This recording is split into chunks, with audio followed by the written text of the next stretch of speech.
Бельгийские католические епископы расценили как проявление истерической агрессивности акцию активиста группы «Фемен» во время выступления в Свободном университете Брюсселя архиепископа Андре Жозефа Леонара. Демократические дебаты об обществе возможны только при условии, если всем дают высказать свои мысли при взаимном уважении, говорится в коммюнике иерархов.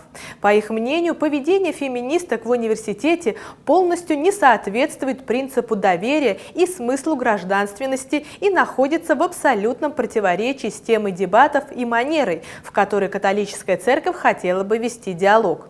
Во вторник вечером выступление в университете главы католической церкви Бельгии Леонара было прервано группой феминисток «Топлес».